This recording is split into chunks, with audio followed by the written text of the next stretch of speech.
Good afternoon, and I'm Jim Bell, Chairman of the Assembly Committee on Human Services, and we're hosting the Senate Committee as well in an informational hearing on the California Department of Community Services and Development proposed 2010-2011 Community Services Block Grant Program and the state plan application. For the federal fiscal year 2009, California received some $62 million in community services block grants funds intended to reduce poverty, revitalize low-income communities, and empower low-income families to become self-sufficient. This hearing is required by federal and state law to provide an opportunity for the legislature to review the plans for the public to comment on them. After the Department of Community Services and Development will prepare and submit the final plan by September 1st. I must certify that it conforms to state law. I'm anxious to learn about the state plan for using its federal community services block grants funds. As we know, resources for programs serving the poor are being severely squeezed at the state level, so it's critical that these funds be utilized as effectively as possible. Clearly, low-income people need services offered by the programs funded by the community services block grants, such as housing, employment, energy, and nutrition.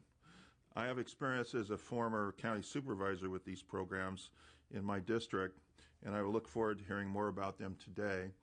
I would like to offer Assemblyman Tom Ammiano, who's the Vice Chair of the Human Services Committee, if he has any opening remarks.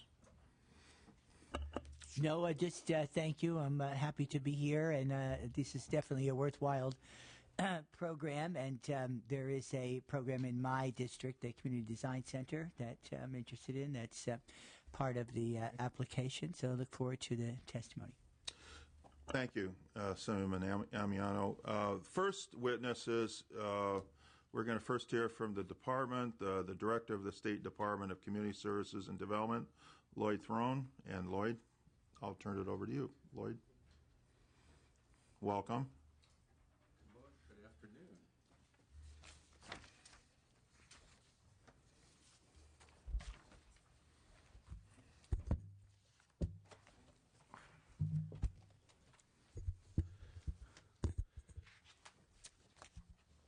I'd like to introduce Leslie Taylor, who is with CSD, who works for the CSBG unit at CSD. Good afternoon, everybody. My name is Lloyd Throne, and Chairperson Bell and members. I am the Director of the Department of Community Services and Development. I'd like to thank the Assembly Human Services Committee for scheduling this legislative hearing, and it's my pleasure to be with you today to present the Department's 2010-2011 Draft Community Services Block Grant State Plan and Application.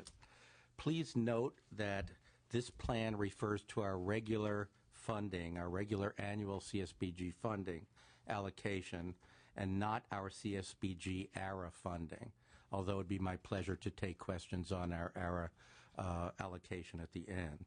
Because we do not have the final annual CSBG appropriation figure from the federal government, the Department's proposed 2010-11 state plan is based upon the 2009 funding level of $62 million, as the chairman mentioned, for California. Subject to final appropriation by Congress, these funds will be distributed in accordance with federal and state law. The 2010-11 state plan has been designed to serve several purposes. As required by federal law, it contains the certification and assurances that the state of California will meet its programmatic and public hearing requirements set forth by Congress. In addition, in accordance with guidance from the U.S. Department of Health and Human Services and the Office of Community Services, the state plan describes how CSBG program operates within California to reflect locally determined program priorities established through planning, needs assessment, and public hearings. Community action is very important to me personally. I have spent my career in community action. Prior to becoming director of CSD 3 years ago, I was director of a local community action agency in Humboldt County for 21 years. And prior to that, I was director in Denver, Colorado for another 10. The state plan that you have before you today is an aggregation of the community action plans developed every 2 years by the department's statewide network of 63 community service providers. As I know from personal experience, the genius of community action is that each agency develops its own priorities based on community input about the needs of the low income in their community, as well as existing partnerships with other government or community or faith-based organizations and the availability of funds and other resources. To put this in some perspective from a personal viewpoint, when I was a director up in Humboldt County, we had 43 other funding sources other than CSBG, and most community action agencies share this. The flexibility is especially important in the current economic downturn, with a state unemployment rate of 11.9% and thousands of Californians giving up on even looking for jobs. The ability of our statewide network to design programs and services for communities as diverse as drought-stricken Central Valley towns, rural Northern California counties, and large urban areas such as Los Angeles is exactly what's needed. CSD's statewide network of service providers includes both public and private community action agencies. And I might say at this point that California is the only state in the United States that has 50% public community action agencies and 50% private nonprofit agencies. Most of the other states have over 80 to 90% private nonprofit. In our provider network is also included American Indian tribes and tribal organizations, migrant and seasonal farm worker organizations, limited purpose agencies, and rural and urban community services agencies. CSBG is unique among block grants because by legislation and regulation, 95% of the funds are released for the use at the local level. Administration is capped at 5%. Last year, the Community Action Network served 2,880,592 low-income individuals in California. 61% of all Californians living at or below 100% of federal guidelines. Services range from basic safety net. Our network provided 2.5 million families with emergency food services, to sophisticated family development programs designed to help low-income families escape poverty and become self-sufficient. In addition to locally determined priorities, another hallmark of our network is the many strategic partnerships and linkages that all of our agencies lead, develop, and participate in. Because of these relationships, our network is able to maximize its CSBG funding, which was so stated $62 million, in 2008 using a statewide CSBG allocation. Of that figure, our community action agencies mobilized $1.4 billion from federal programs, other state programs, local public funding, private resources, and the value of volunteer time donated to community action. Such is the power of leveraging. I have a 2008 fact sheet that I will distribute to you, or you might already have it. Do they already have it? Yes. And it'll save me the time reading the whole thing, but you can see the 6 CSBG national goals and California achievements. And I think you'll agree that Goal 1, low-income people becoming more self-sufficient, and 9,469 low-income participants in community action received employment initiatives who were prior unemployed and obtained a job. And Goal 2, conditions in which low-income people live are improved. 133,450 assessed new or expanded transportation resources. And of course, there are other subsets of that.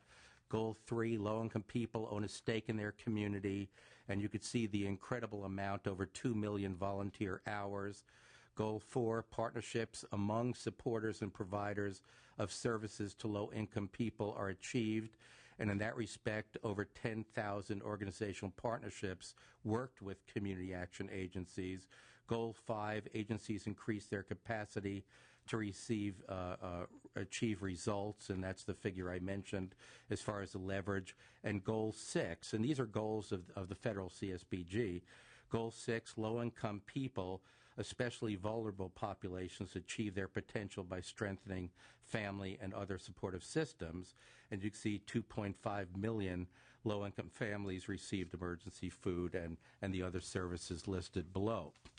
As director of CSD, 3 key priorities of mine have been to provide leadership to the network in pursuing effective anti-poverty strategies, to improve continuously the effectiveness and capacity of our grantees, and to expand capacity and resources to meet the needs of low-income people. To these ends, CSD issued a 2008-9 asset building initiative and is currently focused on a special EITC initiative in partnership with the Department of Social Services, a subject I know that is of special interest to the chairperson. If I may digress a little, yeah, I know, I've been to these hearings before. I've been here. If I may digress a bit, I'd like to get into a little bit of detail on the EITC program, because I know it is very important to the members of this committee. At present, we took 1% of our ARA monies for CSBG, and we received approval from the federal government to put this 1% into a statewide EITC program. We're in the process right now of we just received the results of our RFP, and 10 to 20 agencies will receive grants of $25,000 to $50,000 apiece. The deadline for proposals was last week. As I mentioned, we received close to 30 proposals. CSD, in partnership with the Department of Social Service, will review these proposals. This EITC awareness and promotion is working with the First Lady's office to coordinate awareness and promotion activities with the We Connect campaign, which is part of the First Lady's promotion, of which EITC is a part. CSD staff is looking at the possibility of hosting, in coordination with other interested groups, a one-day EITC conference to promote EITC best practices. The results of the last year's asset development initiative, and it isn't over yet, so I'll give you preliminary data that we received from but a few agencies. 17 community-based organizations were funded for $25,000 each, for a total of $425,000. As mentioned, we don't have the final results since the grants are not completed. The activities included financial education, budgeting and crediting counseling, establishing a relationship with a bank as opposed to using the check cashing services operations, establishing savings account, EIT tax assistance. Some preliminary, very preliminary results from a few grantees are such. 1,460 clients from a few of these agencies who had not had a relationship with a bank established one. 11,956 clients used free tax preparation services for a total refund to these low-income clients of $3.828 million. 3,420 clients from 4 of the CAAs were signed up for utility bill discounts. So as I said, this is very, very preliminary because the program is not over yet. In partnership with the State Community Action Association, CalNEVA, we have developed a California model of training and technical assistance, which has been recognized nationally. Also, through one of our state associations, we have sponsored training for grantees in economic development. In all of these efforts, CSD acts as a partner with its grantee and state associations rather than simply as a regulatory or enforcement agency. The state plan you have before you includes descriptions of just a few of our network's many innovative projects. You will hear from many of our grantees in a few minutes. For example, a creative food project by North Coast Opportunities in Mendocino County, which addresses simultaneously obesity, local sustainability, food security, and job creation. Another project by the Community Action Partnership of San Bernardino, and Ms. Pat Nichols, the director, is here today, so you'll hear about this in more detail, called the Passport Program, helps families move from the revolving door of crisis assistance to long-term sufficiency by providing a wide range of supports based upon a realistic assessment by the client of goals and barriers. A third program operated by the Fresno Economic Opportunity Commission, which I have to interject is one of the largest community action agencies in the United States, along with ABCD in Boston, provides a remarkable continuum of care to help displaced youth transition to successful adulthood. This program is one I personally visited and was extremely impressed by.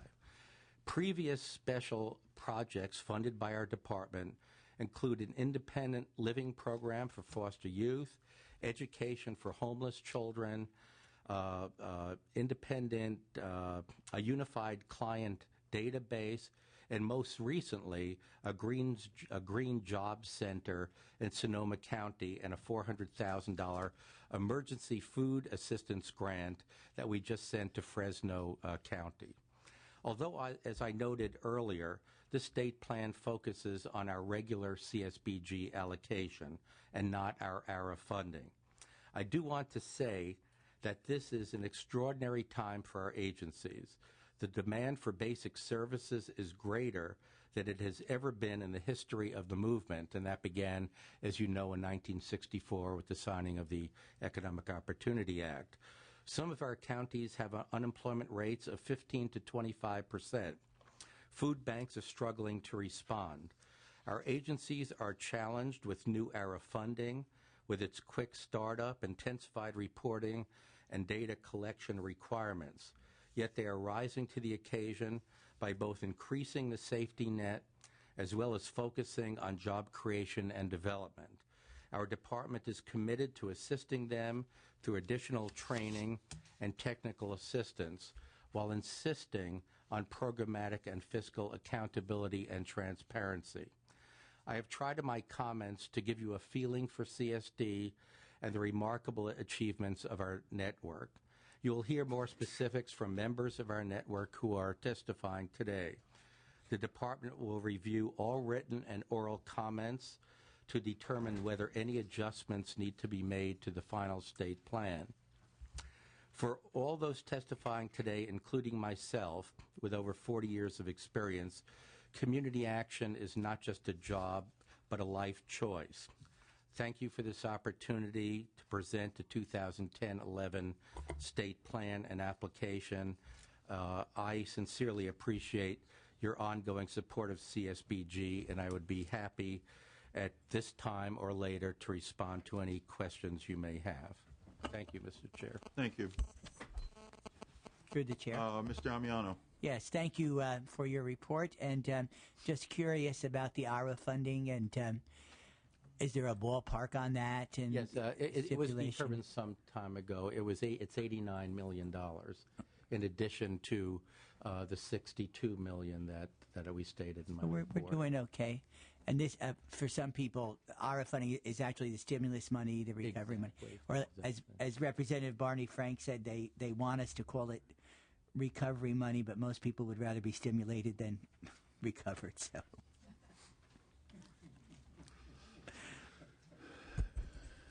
well, I hope it does both. Yes. Well, And I guess this would be part of your question. There was a state plan, a special state plan for the utilization of the ARA money. We did have a state hearing, and which was required by the Federal Office of Community Services. And the state plan was submitted last May, May 29th to be precise, and this plan was approved by the federal government, OCS, on July 8th. So we're well on our way in the ARA monies. Thank you very much, and appreciate your description of the Earned Income Tax Credit program. I think that's very exciting that we can get into the outreach mode. I'd like to see that grow, of course, but I appreciate, I know we have times that are fiscally constrained, so it's time to start that and see what happens, and hopefully we'll be able to understand the effectiveness of the Earned Income Tax Credit program. And I believe there's actually one estimate I saw said that in California alone there's something like $5 billion worth of earned income tax credits that haven't been claimed by Californians. That's correct. And if you see how much money that would help the economy in California, that would be an astounding number. There's also, in the food stamps, there's a large amount of people that are eligible for the food stamp program, and I believe it's $2.5 billion of unclaimed food stamps by people that are eligible for food stamps. They are, yeah. So if you add that together, that's quite impact on the California economy. It would really help if we could promote both those programs through all the activities, and hopefully it would assist people getting out of poverty, which is what our ultimate goal in these programs is. So thank you. So I think we thank Lloyd for coming here, and we're going to now spend a little time hearing about your programs. Good. And we have some guests. First guest is Mr. Thomas Tenorio. Tenorio. He is the executive director of the CCAA of Butte County, and president of the Cal-Neva Partnership, correct? Yes, that's correct. Yeah, thanks for coming. Thank you. Good afternoon, Mr. Chair and members. My name is Thomas Tenorio, as has been mentioned, and I am the Executive Director of the Community Action Agency up in Butte County, as well as the President of the California-Nevada Community Action Partnership. It's a statewide association of 56 community action agencies and special purpose agencies that are active in each county, promoting self-sufficiency and economic opportunity among low-income residents. So it's wearing both of those hats that I appear before you this afternoon. The strategies that we use are as diverse as the communities that we serve, whether large, small, urban, rural, suburban, public, private, or special population. The network of community-based community action and other agencies share a common mission and funding. This funding is federal in nature and funneled through the State Department of Community Service and Development to ensure performance and compliance with the federal intent. I work with department administrators since 1981, and the State Department of Community Service and Development has emerged in the last 2 years as one of the most effective agencies within the state government structure. As an example, the recent ARA issue has brought great challenge with great opportunity. Planning for the requirements started right after the November election, and the State Department of CSD led the way with enhanced network communication and coordination. We appreciate the opportunity to provide comments to you on the proposed 2010-2011 Community Services Block Grant State Plan. Because of the current economic recession, our safety net services are most needed, and in spite of the economic recession, we continue to seek to provide economic opportunities to Californians. CSBG has been called the glue that keeps the mosaic of efforts on the part of our agencies effective. Its flexibility is critical to meet local issues. The Community Services Block Grant State Plan is our network's collective strategies designed with local control and leadership. The plan spans the spectrum of activities and includes community economic development, asset building, senior services, nutrition, food banks, transportation, green and other job skill training, and more. Other innovative examples are covered in the plan on pages 17 to 20. The service plans adhere to results and outcome requirements and are accountable under state and federal regulations and a system of national goals and performance indicators, as has already been mentioned. In Butte, I'm pleased to report that we're part of a collaboration to develop a green, clean energy farm that leverages weatherization training with workforce development, university research, and private sector investment. We appreciate the efforts of the legislature to deal with the many challenges before it. It is the continuing commitment of the network of community action agencies and special agencies that serve migrant seasonal farm workers to leverage opportunities and resources in order to maximize benefit. As has already been mentioned, our average is roughly $10 of non-CSBG funds to every dollar of CSBG funds that we receive that we can then leverage to focus on the issues of poverty in our home state. So in conclusion, we're pleased to report that community action works. We urge you to approve the 2010-2011 Community Services Block Grant State Plan and application as presented, and we thank you for your consideration. And I'm available for any questions that you might have. Thank you. I appreciate you being here. I had some questions. How or what does your member organization consider the greatest unmet need in the low-income communities that you serve? If you had to just identify what the top concern is. That is a great question. Well, certainly the lack of resources has always plagued low-income Californians. And yet, in spite of that, I mean, they will continue to try to meet their needs as best that they can. Californians are a resilient lot, and the low-income population is no different. And so that's why our services, we continue to try to see how we can leverage other resources with the limited resources that we have.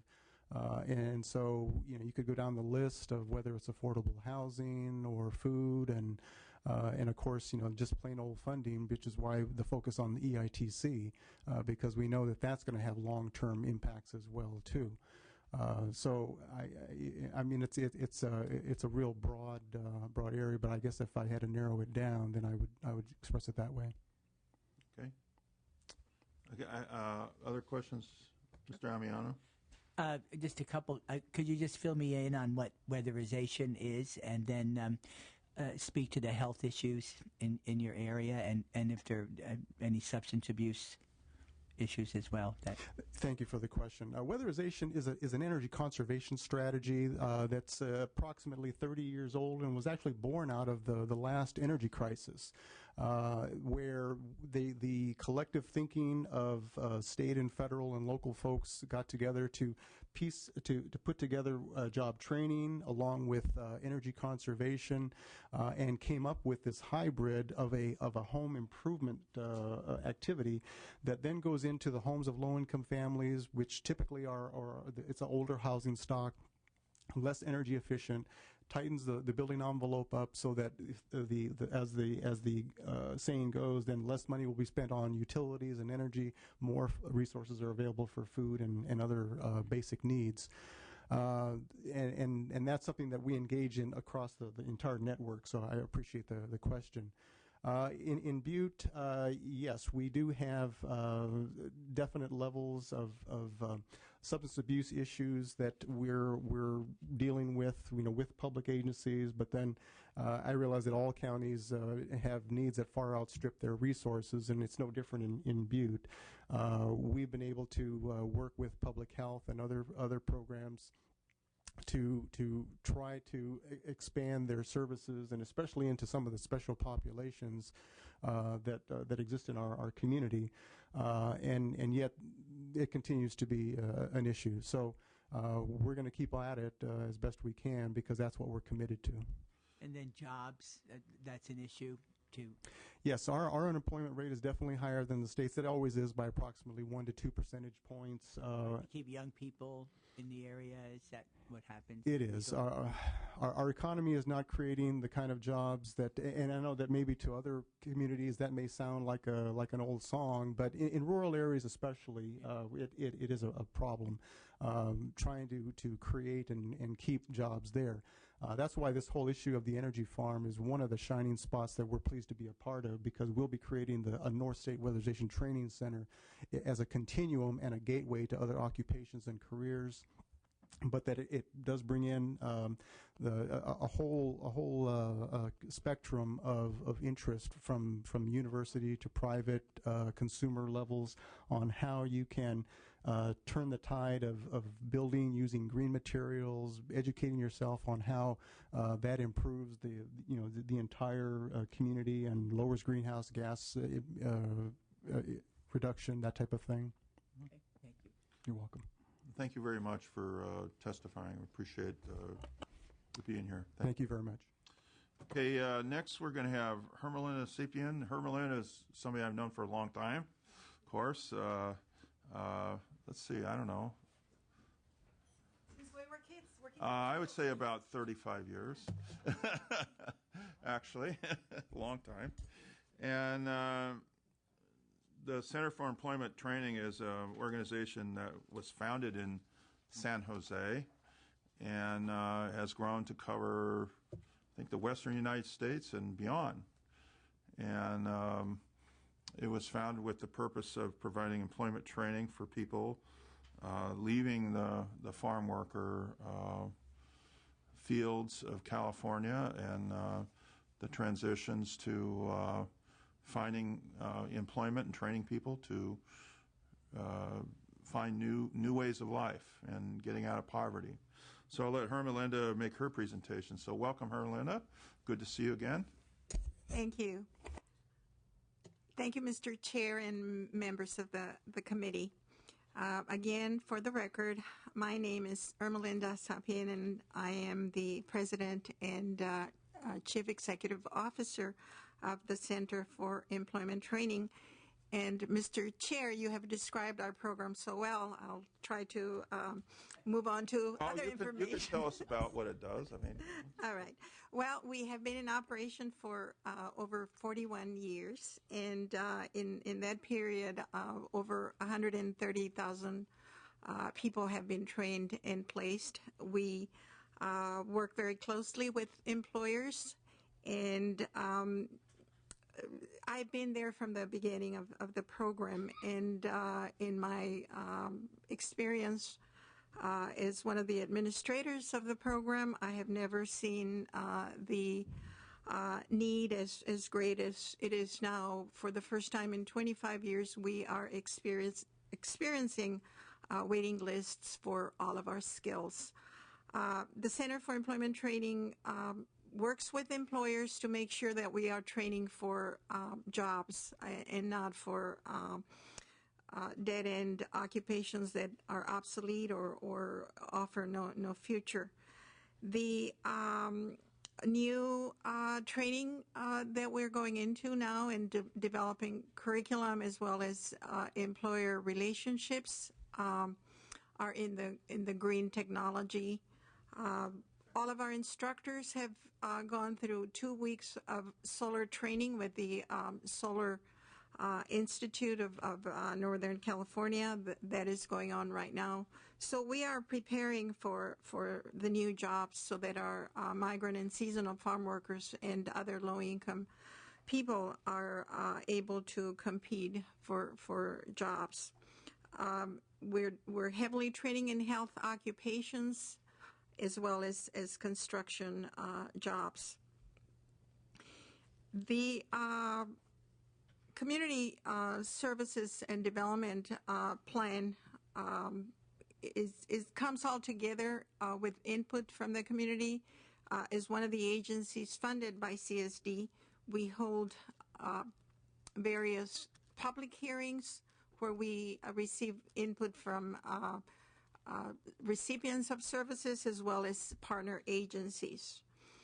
We have all seen the destruction that the economy has caused in our communities.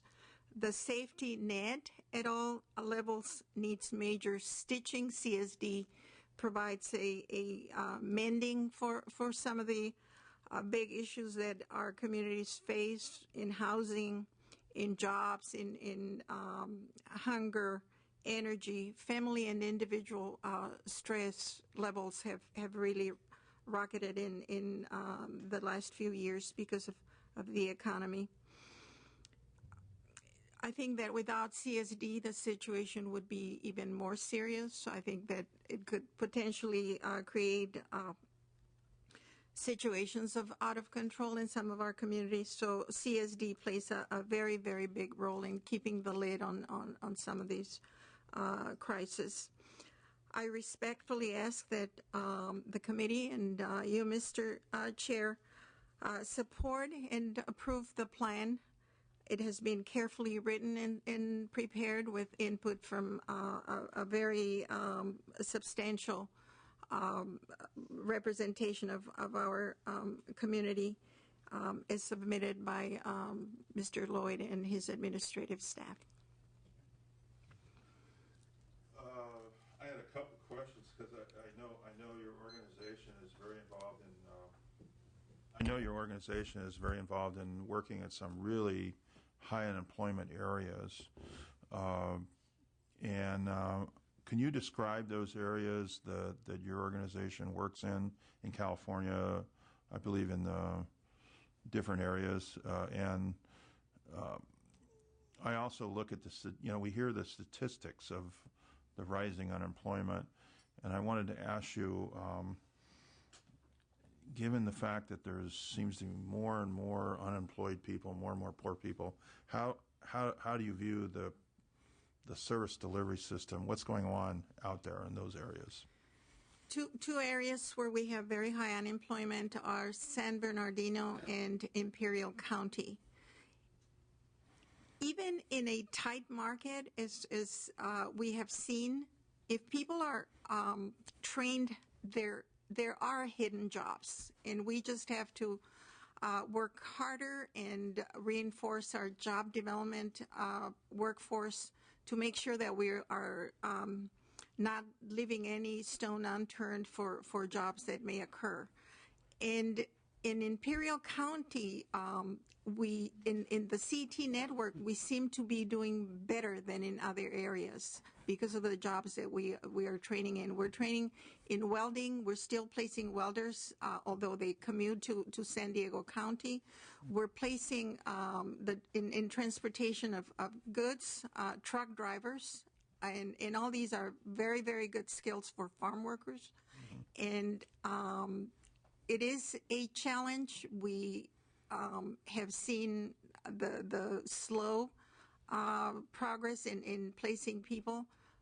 But again, we are telling our students, if you train right now, the economy will turn around and you will be ready for work.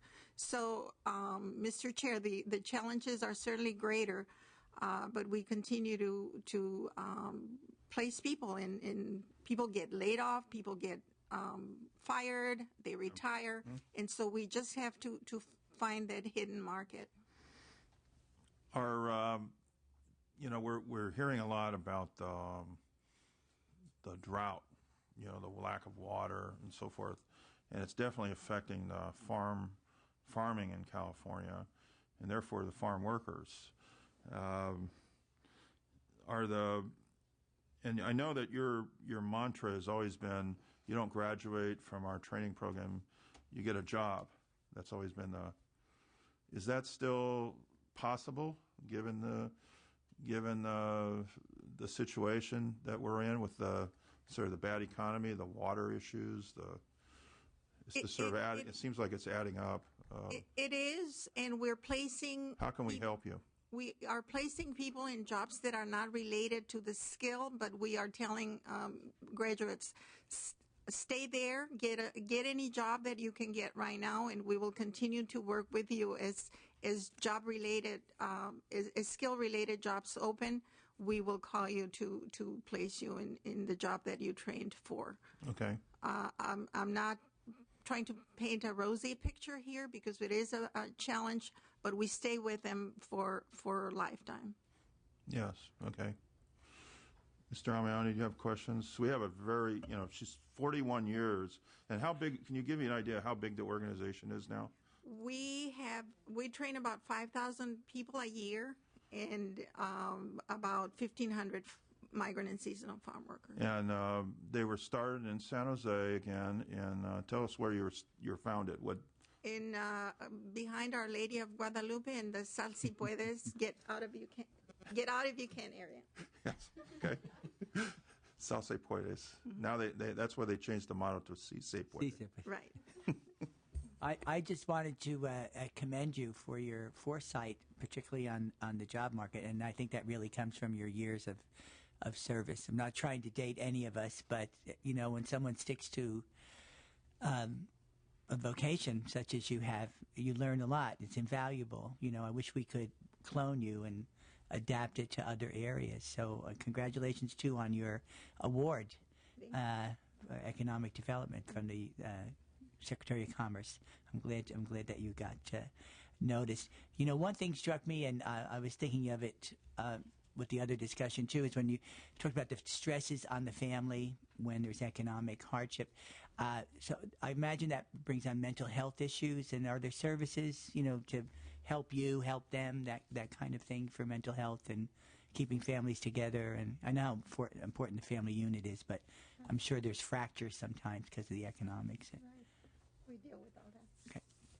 And to your question from the to the prior speaker, what unmet needs are we seeing? Support systems. If we train someone and get that person a job, if we don't stay with them to make sure they have transportation, child care, housing, etc., then the training and the job, can go by the wayside. So support systems is very, very critical. Well, thank you for being here, and I know you're going to keep fighting for the cause. Thank you. Thank you. Can you tell us about Jim 35 years ago? No, that's okay. Oh, Just Little guy. actually, Just one thing, that his mother and my mother were recognized as Mother of the Year. that's right. No, that's Because true. each one had 10 kids, is that right? Yeah, I think both moms had 10 kids. My mom and her mom. You could have your own caucus. That's the Chacon family, San Jose. Several famous Chacons. Her brother was a TV broadcaster, right? Rico Chacon. Yeah. Very famous. Okay, we're going to hear from another definitely experienced organizer and young leader in Santa Clara County, Poncho Guevara, who's the executive director of our Sacred Heart Community Services, which is another one of the organizations founded in the 60s and in the community in San Jose, and it's grown to provide hundreds, if not thousands, of people of services in our community. And this is an organization, again, that I have much connection with since my parents have volunteered to work at this organization. So I just wanted to point that out because we have to disclose all conflicts of interest here. And I wanted to note that my mother and dad both have worked there as volunteers. So, and I'm sure you can tell us about what's going on in how the program is working in Santa Clara County and elsewhere. So welcome. Good to see you, Chairman Bell. And it's wonderful to actually see your service here up on behalf of our community. Again, my name is Poncho Guevara, and I'm the Executive Director of Sacred Heart Community Service. And we're proud to have joined the Community Action family since last year as one of the newest community action agencies in not only the state but also the country.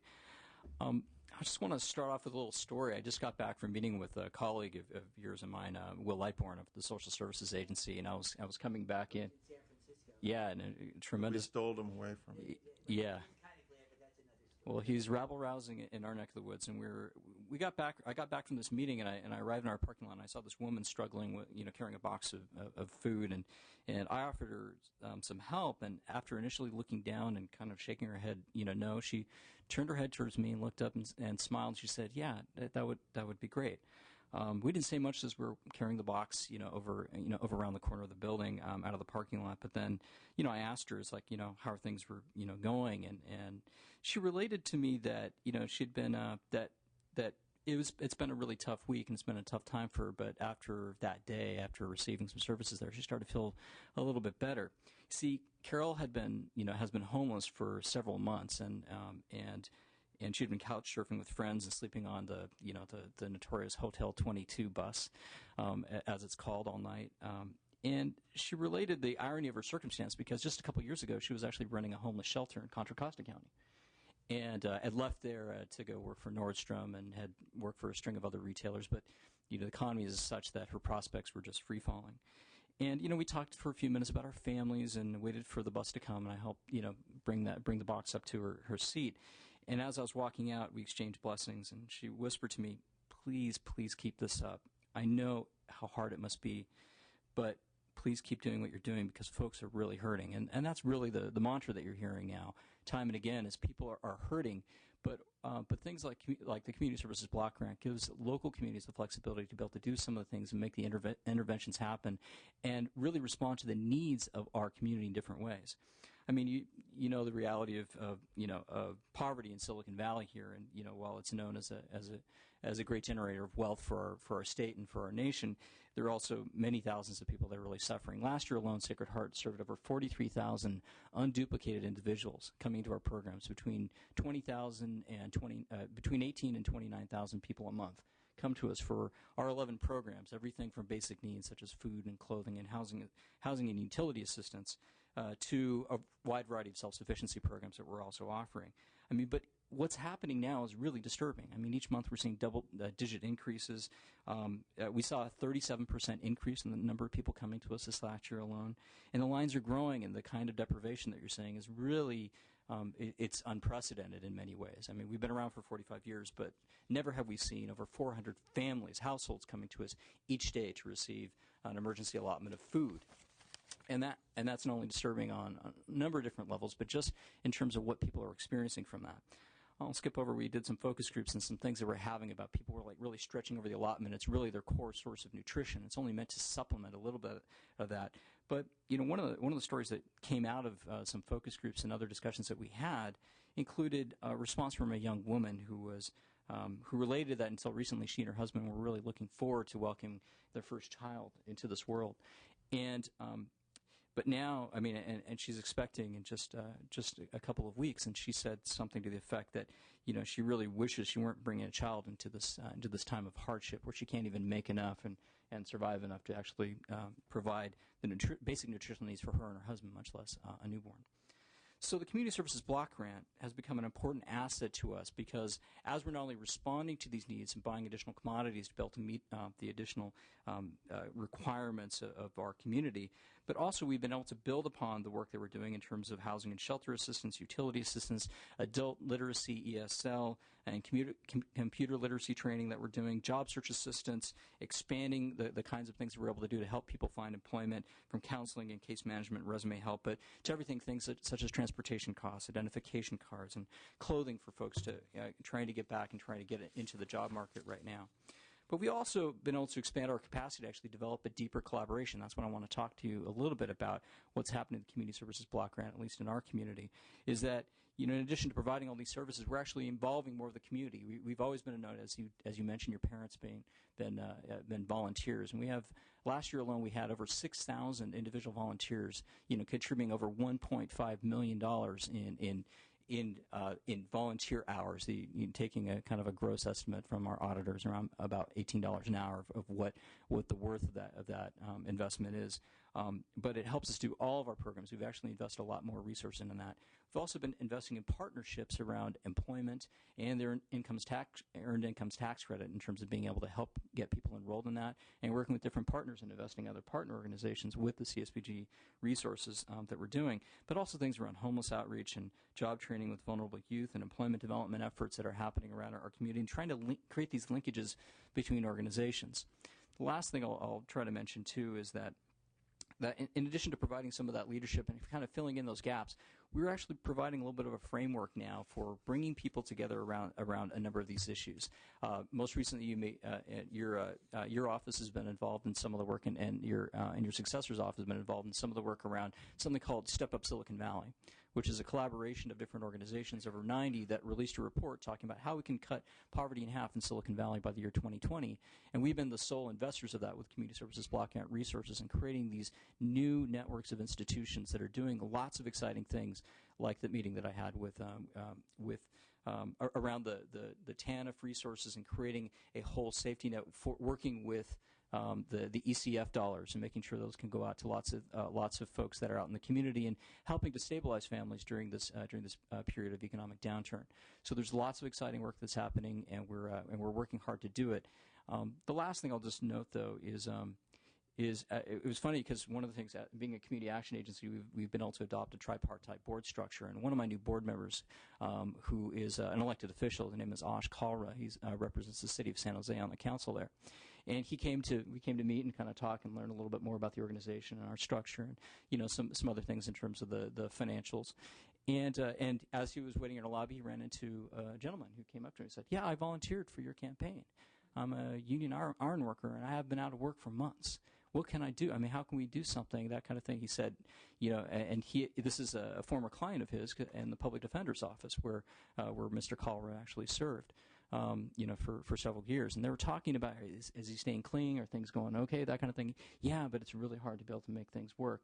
And you can see that stuff go full circle. This is the commitment from all parts of our community, people receiving help in a dignified, compassionate way, but knowing that the challenges are so much farther ahead of us. And it's exciting to see the community coming together in ways. And the Community Services Block Grant really helps. Thank you. Thank you very much. And, because you're a community action agency, can you kind of let people know here, how do you go about deciding how to use these funds in terms of your process? Because I think that's important to kind of explain.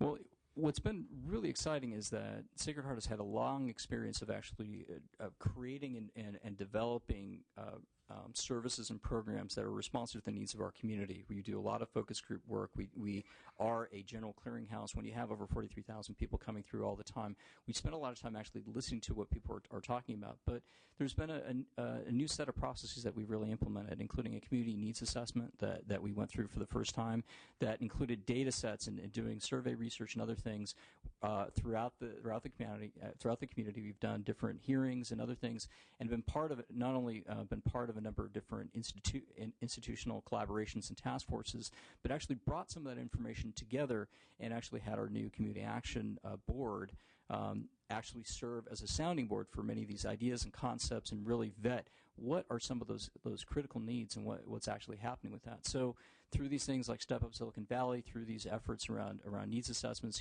public hearings, focus groups, and other things, it's actually helped shape some of the priorities. So some of the things that have come out of that have actually come to the forefront have been not just things around the earned income tax credit, for example, have been one of the things people are saying that would be a nice thing for us to be able to help facilitate that process, but things around like, hey, can we start community gardens? So we're actually doing a project called our Mesa Verde project, which is actually helping low-income folks in our neighborhood in particular, help them actually build gardens, actually build organic and actually provide for themselves, and whatever is excess from that comes back to our pantry program, helping out their neighbors in need. Things like that have actually come and been generated, but transportation costs and other things have been a huge issue, and we've invested more resources because of the flexibility around these programs. So really what it is coming from many sources, from our partners, from our client base, and actually from our leadership of the Community Action Board, who have been helping to shape this from their institutional perspectives, and it's been exciting to see that work, to have the opportunity to be able to work around that. Okay, thank you. Thank you. I really appreciate you being here, and congratulations on operating just a fine agency, and we really are proud of you in Santa Clara County. No, God bless you. Thank you. Now we heard about San Bernardino County, and oh boy. So Patricia Nichols is going to talk to us. She's the executive director of the Community Action Partnership, and we really need to listen to her because as we heard earlier, there's a lot of unemployment down there. I want to hear what she has to say. So welcome. Thank you for coming. Thank you, Mr. Chairman and members of the Assembly Human Services Committee. Thank you, Mr. Chairman. Yeah, that works. Yeah. Okay, I'll come closer to the mic. Thank you for the opportunity to present testimony in support of State Department of Community Service and Development's 2010-2011 state plan. My name is Patricia Nichols, for the record, and I'm the Chief Executive Officer of the agency. I've actually been with Community Action for just a little bit over 35 years, so I love the work that we do. It has become a lifelong career for me as an individual and a passion for helping people better their lives, which we all have an opportunity to do because of this great funding. Community Action Partnership is a private nonprofit agency. We've been around since 1965, and we serve over 850,000 households on an annualized basis through a variety of programs. Our mission is to assist individuals in becoming self-sufficient. We do that through a variety of programs and services that are based upon needs assessments that we conduct. One of the great things about the plan for the funding is that we're required to conduct a needs assessment, and we do that through a process that entails a survey of our clients as well as our stakeholders. We reach out to all of our nonprofits in San Bernardino County as well as individuals who receive these services, and we identify what are the most critical needs that exist within the county, what agencies are meeting those needs, and where can we fill the gaps and ensure that to the greatest extent we are serving our community from a holistic standpoint. With an annual operating budget for 2009 of about $32 million, we're able to do that through, as I mentioned, a variety of programs and services, and I'm just going to highlight some of them. I do want to say that, yes, in San Bernardino County, this economic downturn, which started in 2007, the worst in our history, did not escape San Bernardino County. We have a high concentration of individuals that are below the poverty guidelines. Approximately 12% of the total population, which is 2 million in San Bernardino County, are at or below the federal poverty level. 16% of individuals in San Bernardino County receive some form of public assistance.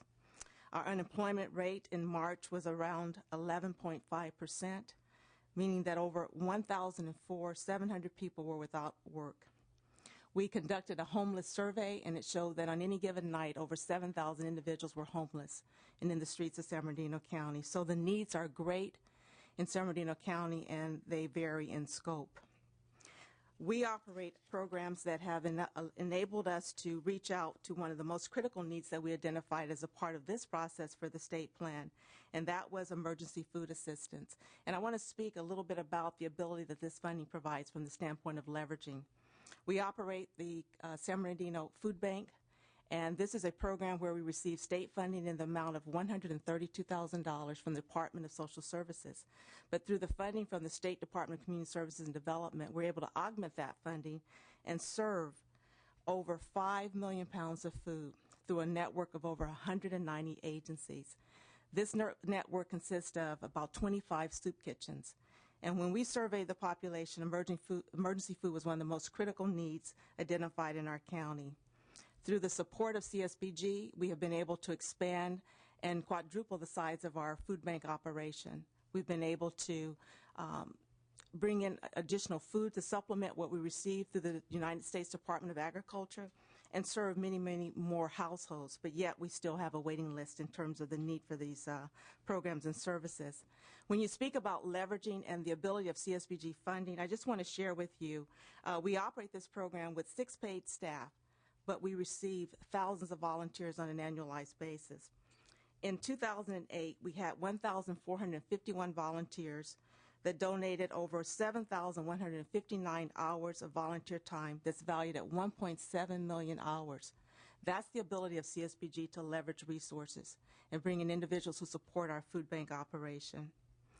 Another area of concern that was identified was utility assistance.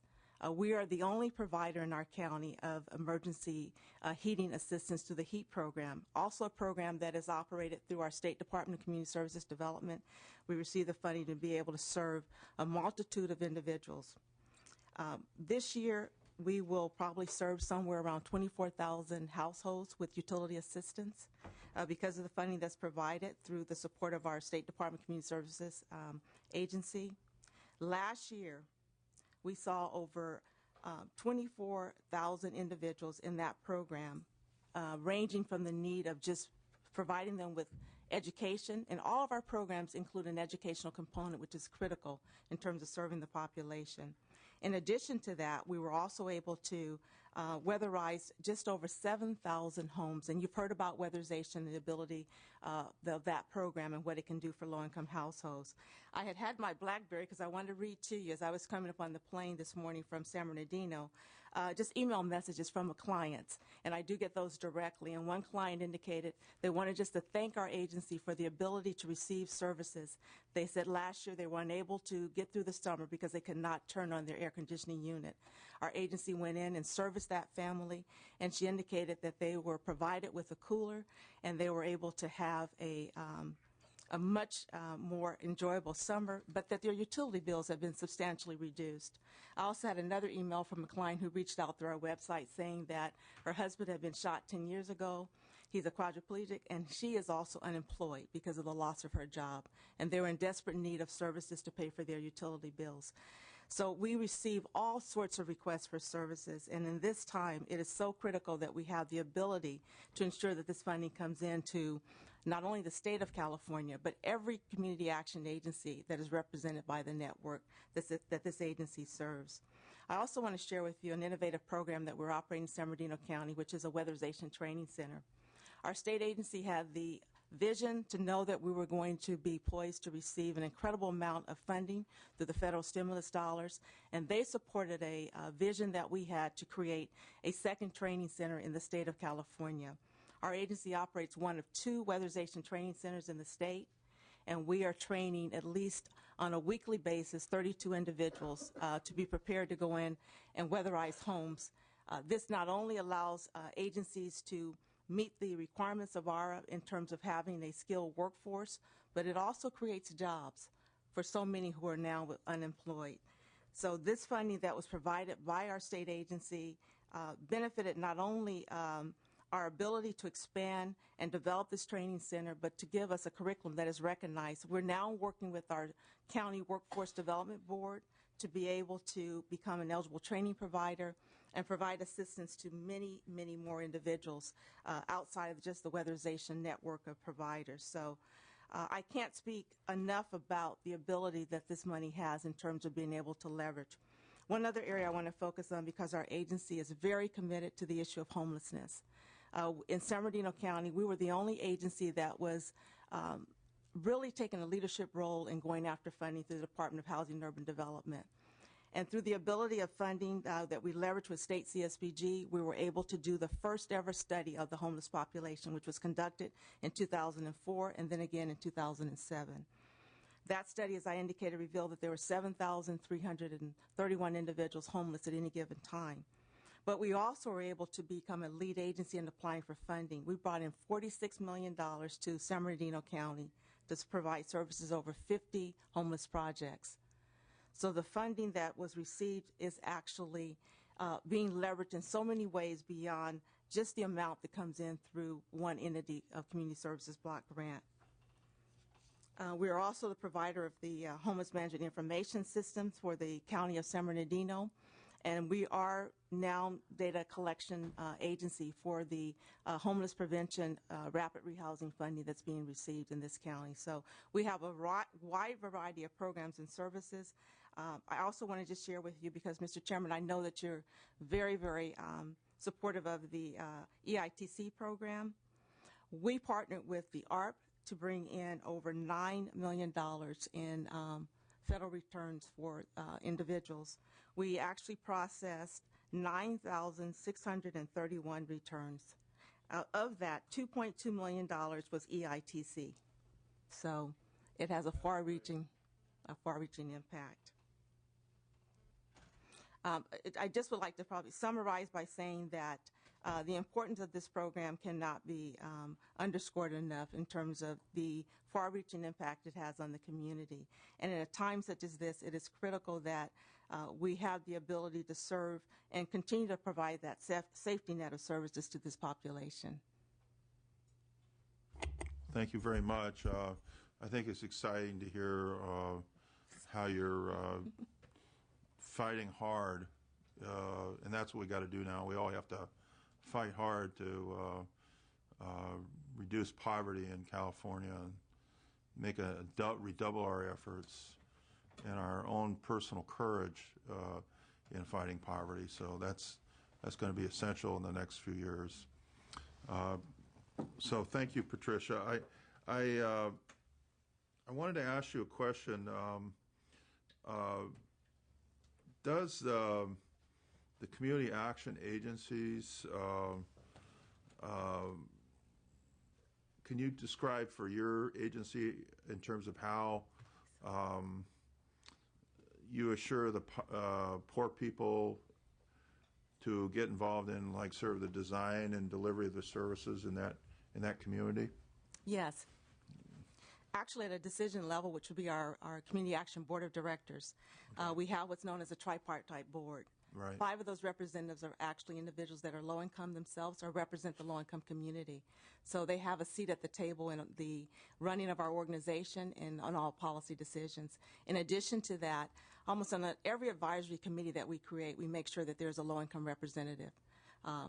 Most recently, we advocated, even with the creation of the County Office of Homeless Services, that include a homeless individual.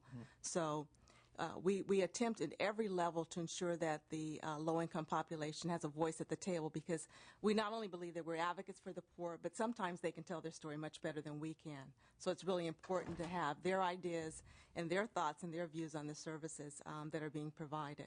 When I mentioned about the needs assessment that we do, we reach out to them in terms of our greatest program, I think, that has the potential to reach so many low-income people is our food bank.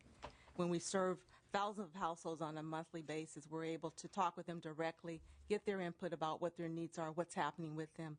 But what's not probably unique to San Bernardino County is that for the first time in many, many, many years, you find people who've never required public assistance coming to us saying, I need support, I need services. And with that, what we find is that it's so important. Our vision is that we provide services with dignity, and that we ensure that everyone feels like when they come into our agency that they are being treated in a dignified manner and that their needs are being met. Not to say that we can meet all needs, but that we really attempt to. If we can't serve them, we have a large enough referral base of agencies that we can refer them to. You know, these needs assessments, I think, are real important, and I think they would be valuable to the legislators to have a chance to look at. And if you could work with Lloyd to get some of the needs assessments to me, we might be able to, maybe I could work with a project with Lloyd to compile them and put them together for the legislators to review, so I could show legislators in their districts what's going on, what people are doing, the current status, the changes, the trends, all those kinds of things. I think right now it's important for us to make decisions based on evidence-based kind of decision process. You know, not the 2 seconds that people come up and testify before us, yes or no on bills, but actually have substantive information that we can use to make our decisions. And I think this type of information about what's really going on in the community would be very valuable. So maybe we could develop a way of putting that together for everybody. So I appreciate you being here from a tough county to be executive director from. 2 million people. Yes. That's a lot of people there. I'd just like to speak in regards to the data collection. I'm certain that we'd be able to respond to that, because our state agency has really supported a data collection process that allows us to track where the dollars are going and who we're serving. And then within our internal organizations, we have the ability to track that data and be able to report on the outcomes. As was mentioned by our State Director, Lloyd Throne, all of our programs are focused on national performance-based outcomes. So we have to be able to show the outcomes that we are achieving, and also to demonstrate the need for the services we're providing. Well, thank you very much. Thank you. Thank you for the water. Yeah, I got some water there. I have the same problem. We'll now turn to kind of an interesting one. I think Mr. Amiano said he was interested in this. This is Charles Turner, and Charles is going to talk about he's the executive director of our Community Design Center, and he's going to describe what he's doing. So welcome, and very intrigued by what you're doing. So please proceed. Thank you, Mr. Chairman, members of the committee. My name is Charles B. Turner, Jr. I'm the director of the Community Design Center, which is a nonprofit architectural and planning organization. In the state plan, we are one of the 4 limited purpose agencies funded by the Department of Community Services and Development. We're funded to provide technical services to low-income communities and organizations. Those technical services deal with development, affordable housing, and construction of neighborhood facilities and projects. Our job is to prepare plans, the designs, and necessary to obtain building permits and secure funding from private and public sources. And our plans also serve as the guide for actually making the improvements and completing construction of neighborhood facilities such as child care centers, affordable housing, clinics, community centers, and other facilities that serve low-income residents. We are one of the organizations that gets projects shovel-ready. In the pre-development phase, when plans are needed to obtain approvals and funding, we help the community groups undertake improvements they would otherwise not be able to either start up or complete. CSBG funding provides us with the support and the flexibility to be able to assist these clients in their pre-development phase, as well as to bridge the gaps and delays and the gaps in the funding process. As you might imagine, most of the projects that are undertaken at the neighborhood level have a supreme difficulty in obtaining funding, a stream of funding necessary to actually construct the development. We are able to deal with all aspects of the plans, the designs, the permit process, contracts, bidding, and the on-site construction and administrative support. The low-income groups need these services to participate really fully in the improvement of their community.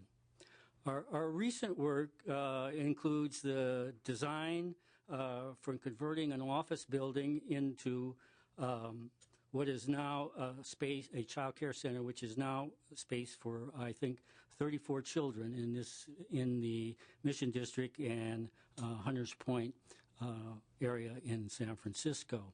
And what is, I think, a little bit unique about this is the project has taken about 3 years because they have had to get funding at different periods from a range of sources. And the other thing is 2 communities of different ethnic bases that have joined together to provide a facility for their children. Currently, we're also working on a child care facility here in Sacramento. We are also working with self-help for the elderly to improve the elevator access in their office building, which is particularly important for the elderly clients that they have. Elevators become like one of the major Western civilization obstacles. It's amazing how people rely on them and take them for granted. It is, and it's connected also to the ADA because now you have to be able to get to meet those standards, and the elevator in this building is somewhere around 1920, and actually I think you can't make certain improvements on it by law and license. So we're working on that one, and we're also completing at this point a church-sponsored child care center. And on this one, we started off just doing ADA for the toilet facilities, and we figured out a way to expand those, and which would allow them to be licensed for a larger number of students or kids on that. That's basically some of what we're doing. And it's what I think our charge is to do there. So you're like an architectural planning firm for the poor. Yes. Essentially. We're the last resorts in many instances for groups that may be dealing with projects that are extremely difficult, if not, some of the requests are not possible to do. I think that one of the I'm interested in this because I'm an urban planner too. So it's before I became I went down to become a politician. I was an urban planner, and that's a long time ago. I think the only one in here that knew me was her Melinda. She knew me when I was an urban planner, and I recall they used to have urban planners working for like model cities and other programs, and that kind of went by the wayside. But it's kind of survived in groups like Habitat for Humanity and other organizations that are relying on volunteers to build and complete housing, and they do that. They have volunteer or kind of urban planners, architects, people that could do plans for various community projects, buildings, and so forth. Do you see? Is there a kind of a pent-up demand for these kinds of projects, in your opinion? Well, the demand really follows the funding. When there is federal or funding or private fundings, then we get a lot of requests. Right now we're doing a number of child care centers, and we're doing a lot of ADA work. And that is largely because, one, they can get funds there some way or another, and there are also some obligations there. But by the way, I started off, I'm an urban planner by profession, and when I started off, I was a volunteer and then the chief planner before I became the director.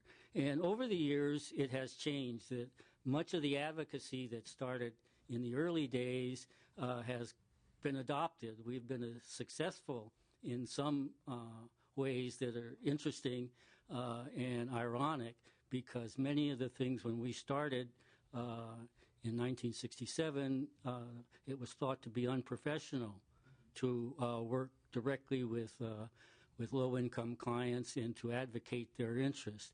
And now it's a rare consulting firm or city planning department that does not work directly with community groups and does not perform some sorts of advocacy. Do you work with firms that do pro bono work? We have, yes. Kind of thing? Yes, we have worked with firms that do pro bono work, big firms, and then we have also worked with firms that started off doing pro bono and then found out that the economics and the time involved in bringing these projects to fruition was too much. And so in that case, then we've been the architects and the planners that have completed the project. Mr. Amiano. Just wanted to say it's really a wonderful service, and overlooked many times in the struggle for a nonprofit. I was at an event in Bayview, a knapsack giveaway, and there was a table for that child care center. Oh, yeah. People are very excited by that. And just anecdotally, since we're wrapping up, I remember the African American Cultural Center out there on Webster. The issue was the elevator. Yeah. And it really, I remember working on it because it's before district elections. I mean, it took 2 to 3 years to really get to meet that challenge because of the requirements, not only for ADA, but other programs could had funding, but they couldn't operate without that elevator because of the regulations. So it's quite a service. And one time I worked at the Redstone building, and there was a theater there, a gay theater, Theater Rhinoceros, and they got funding. But the funding said you have to have an accessible bathroom. And so people worked on that, and the bathroom did become accessible, except no one who was disabled could get to the second floor where it was. So if you miraculously became disabled when you were on the second floor, you could use the bathroom. So, you know, we didn't have that. We didn't have your service. We didn't have that kind of coordination then. So. Yes. Well, we'd like to do an elevator for the cultural center. Yeah. But they made some kinds of changes in there, and I don't know if they fully comply or not. I think by this time, but I mean, it was amazing how intricate it was. Thank you very much, and thanks for the service of all the professionals working with you you. know John Lum? John Lum. Now we're going to have Shelley Hance, from the Executive Director from Amador Tuolumne Community Action Agency, go from urban to, I would call this one of the more beautiful parts of California. Thank you. So welcome to our meeting. Thank you. Good afternoon, Mr. Chairman and members of the committee. My name's Shelley Hance, and I'm the Executive Director of the Amador Tuolumne Community Action Agency. We call it ATCA because it's easier, but I appreciate your correct pronunciation. Many people don't get the Tuolumne part correct. We are located in the Sierra Nevada foothills, and we are the most rural agency you're hearing from today. I'm here today to speak in support of the CSBG state plan.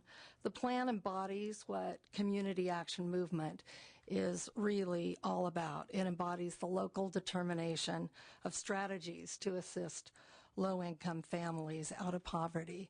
It acknowledges that the needs of Los Angeles are not necessarily the needs of Amador and Tuolumne counties, that we have that diversity throughout our state. It also embodies the strengths of CSD. It is a strong and unique State Department administering federal funds with accountability, efficiency, and support to the service provider network. And I really echo the support part. We have a very strong CSD at this time, very strong, and excellent service providers throughout the state. I've worked at ATCA since 1982 when the agency started with a $160,000 CSBG grant. Today we have $250,000 of CSBG, and each year our leverage of CSBG dollars increases. Today we administer $9 million of funding. We employ 150 staff and 600 volunteers, many of whom are low income themselves. Our program areas include Head Start, energy assistance, weatherization, family resource centers, family learning centers, where we are assisting Spanish-speaking residents with English learning and GED job skill development.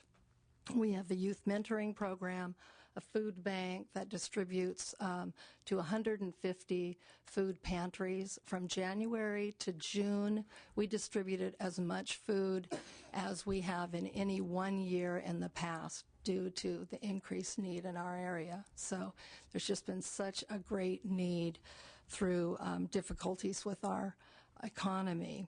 We have 3 homeless shelters. We do rental assistance, parenting and children's services, information and referral, budget counseling, financial and literacy, digital literacy programs throughout our rural area.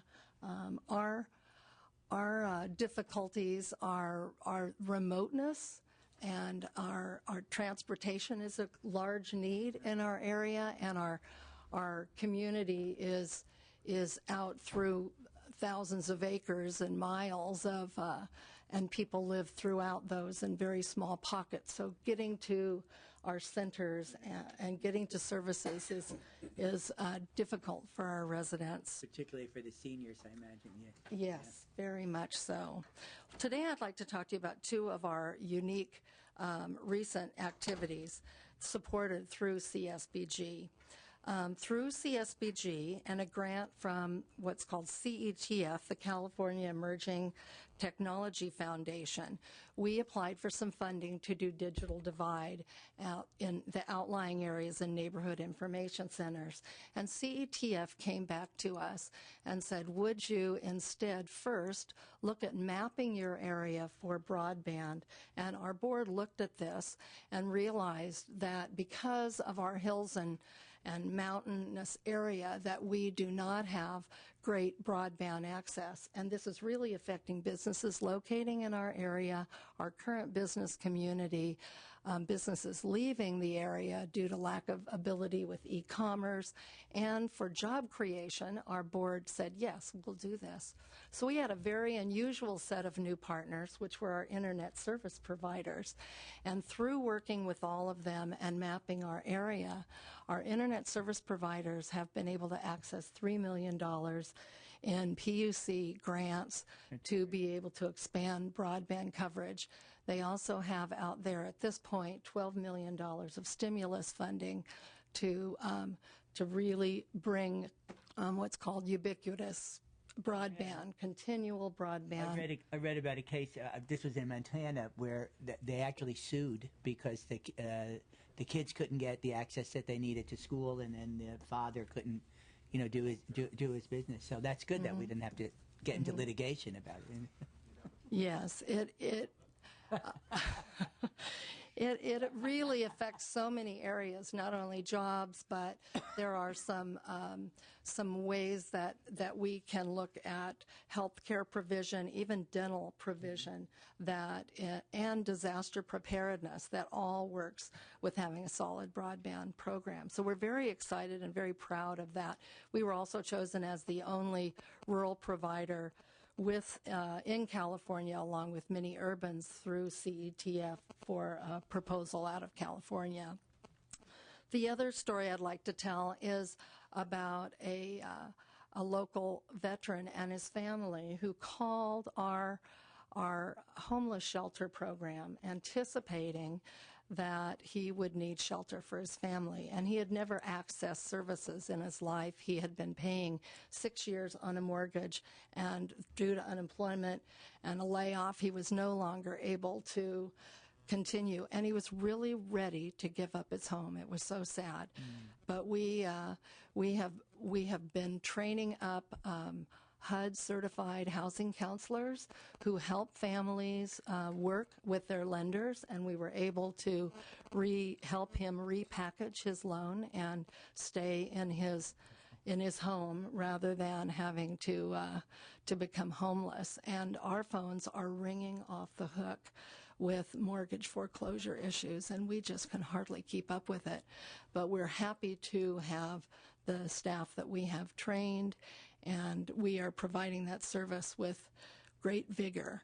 And our staff stay up, all hours with these calls that are coming in with mortgage foreclosures. So the need is great, but we are there as a community action agency, and that is just one story of a success. I think you hear those successes all over the Community Action Network. And those same stories are embedded in the CSBG plan that you have before you today. So I really support that plan and the work that CSD is doing in support. Thank you for the opportunity to address you. Thank you. I had a question, because I know in the rural areas everything's stretched real thin in terms of social services. Unfortunately, the state has cut the budget considerably all over, and I guess when I started in the Assembly, the budget was, I think it was $103 billion, and now it's, 84 billion or 83 billion. So it's gone down that much. So my question would be, when we're looking at the cuts ahead, for a county like Tuolumne or Amador County, what have the county's cutback done to the demand for services funded through these federal funds and through your agencies? Well, I'm not sure we've actually seen that yet, completely roll out. It's coming, In that, and anticipating that, our agency with county department and other nonprofits, we held a safety net meeting and had over 80 organizations show up. And basically, it's about how we're going to be able to do the same and more with less, and how we can leverage what one another are doing. If someone's got something over here that can help over there. And so we have committees working currently, and we continue to report out to the Board of Supervisors on our plans. Okay, that's great.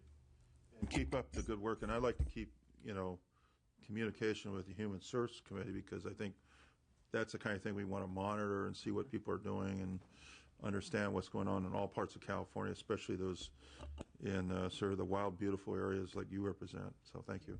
Go there on horseback. We could visit. Yeah. Thank you very much. There might be some other vehicles I would use. Donkey, maybe. Okay. We're now at the public testimony, and I invite individuals that would like to testify on our Community Services Block Grant State Plan and Application. Do we have any individuals who would like to get up and address the committee? You can do so now at this time. Do we have none? No? Okay. So in terms of, I see none, and for the record, I see none approaching. So I wanted to thank the department and all the witnesses appeared and testified today, as well as our members. And I've really learned a great deal about the importance of the services provided by these CSBG funds. So I commend you for working and your service you're providing our state, improving the lives of our low-income Californians. And I think that, as I said at the end, asking questions, it's going to be more and more important that you continue to redouble your efforts and to keep having courage and faith and continue the efforts as much as you can to serve the people more now than ever. I look forward to seeing the final plan and expect there'll be continued efforts to improve the effectiveness. I heard a lot of that today, and improving the quality of services provided by the community action agencies. So thank goodness you exist, and thank you for serving our Californians in need. And with that, I'll adjourn the meeting.